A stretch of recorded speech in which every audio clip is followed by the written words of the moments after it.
Okay, so the UK property market just did something a little bit strange that perhaps all of you guys watching who thought that a big housing market crash was going to be on the cards will certainly leave you surprised. Surprise, motherfucker. So get this, during the month of February, the Halifax House Price Index has recently reported a rise, yes, a rise in house prices of 1.1%. This is the biggest month-on-month growth in house prices since June 2022, meaning that your average house price went from 282,360 quid to £285,476. Now that really does buck the trend in terms of house prices, and it certainly goes against all of the forecasts that we've seen from all of the major banks that forecast that house prices will continue to fall throughout 2023. So today I thought we'd dig into this most recent house price data in a little bit more detail, some of the reasons why house prices might not decline as much as we potentially thought that they would, and some broader analysis on what some future forecasts may look like as this picture evolves. So I've got two reports that I wanted to share with you guys because it pretty much shows the end-to-end process in the housing market. So firstly, let's take a look at the Rightmove report, which actually shows the recent change in asking prices. Now it's interesting to look at asking prices because it gives you a little bit of an insight into the current psychology of market participants, or at least on the sell side anyway. Now, as of February 2023, prices actually remained flat at £362,452, which compares to January's asking prices, which were up 1.1%. On that basis, it certainly feels like a bit of a seller's market, especially when we consider that house prices appear to be holding up, or at least in these kind of short-term figures, relative to that of the loss in affordability from increased mortgage rates. Now, the reason why I say that is twofold. First, Rightmove have actually reported a snapshot of buyer demand, which actually shows the number of people now contacting estate agents is up 11% compared to 2019, where we had, I guess you could say, more normal market conditions. The second reason is that overall, there's still a shortage of property supply, or at least properties on the market for sale, which is actually down 24% compared to the same period again in 2019. So you've got this kind of property phenomenon where you've got actually property supply or properties for sale decreasing, but actually home buyers and buying demand actually increasing, which I guess is probably the reason why asking prices are remaining relatively stable, if not having increased slightly since the start of the year. Now, of course, asking prices and sold prices are obviously two different things. We all know that people simply try their luck by listing their house for as much as they could possibly get for it, and that's still very much happening now. I'm currently in the market for a new house, and I'm receiving emails pretty much every week like this one, which is a house that's had a £50,000 price reduction because clearly the price that it was initially listed for was far too high, or above that of what the market's prepared to pay for it. And the truth is, these house price reductions, or at least on the asking price, are becoming far more common practice. Actually, Zoopla just recently reported that sellers are actually accepting on average £14,000 less than their asking price just to get the property sold. And interestingly, it kind of links into what one of the directors over at Rightmove has been recently quoted saying, and he said that in addition to market conditions demanding greater realism on price, we are transitioning into a slower paced market where buyers will take longer to find the right property at the right price due to the higher cost of servicing a mortgage. And I think the key point to focus on within that little quote is what actually realistic market pricing looks like. Because gone are the days of people bidding over and above asking price in order to secure the property that they want. Because things have now changed. There's no 100% stamp duty holidays and no 1.5% 2-year fixed rate mortgages. So for me as a buyer within the market, it certainly feels like sellers need to reduce their expectations to come back down to, I guess, more of a normal level, because what people perceived as value perhaps a year ago certainly don't perceive as value today. So with that in mind, now let's take a little bit more of a deeper dive into what average house price trends actually look like. The second report that I have is actually from the Halifax House Price Index, which actually shows that the annual house price growth has remained unchanged for a third consecutive month. And if I just show this chart, this is the 0% growth line. So when we look at the quarterly change, prices again are still falling, but then on a monthly basis, we've had a little flurry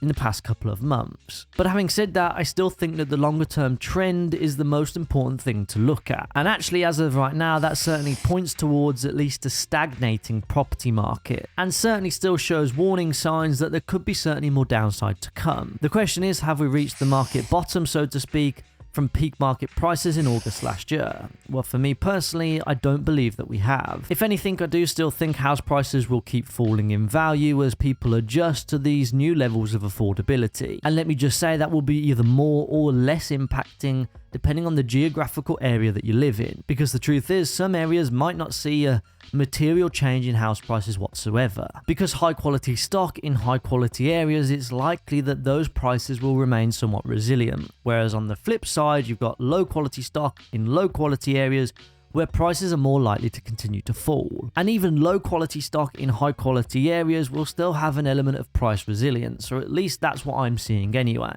I guess it all comes down to the relationship between supply and demand in each geographical area. But be sure to let me know what's going on in your local area down in the comment section below.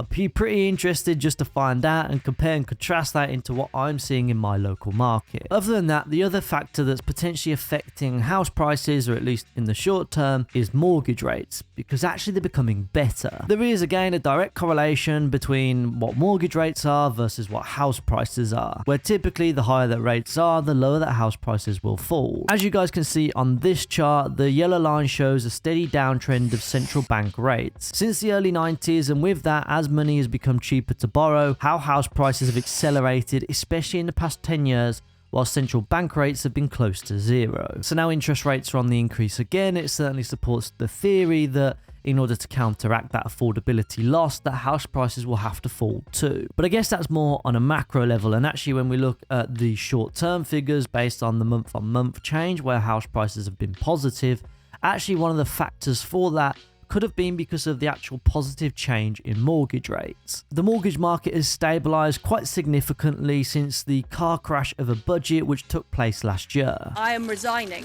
This chart by Money Facts shows that the average 2 and 5 year fixed rate mortgage topped out at over 6%, whereas now we're looking closer to about 5% as an average. But actually on a 75% loan to value, I've actually found rates over on moneysupermarket.com from the likes of HSBC, who are actually offering a 2-year fixed rate deal at 4.34% and a 3-year fixed rate deal at 4.24%. It's of course still materially higher than what rates were perhaps 12 months ago, but when we were facing into the possibility of fixed rate mortgages being in the realms of 6 to 7%, actually now seeing rates of about 4% feels a little bit more plausible. And with that, there's possibly an element of consumer confidence coming back into the housing market, because fundamentally people will inevitably be feeling more comfortable with mortgage rates in and around the realms of 4% versus potentially 6 or 7% like they were forecasted to be, or like they actually were at the back end of last year. Now, whilst we're on that point of consumer confidence, actually the statistics and the figures are actually quite telling. So actually consumer confidence is at its absolute lowest point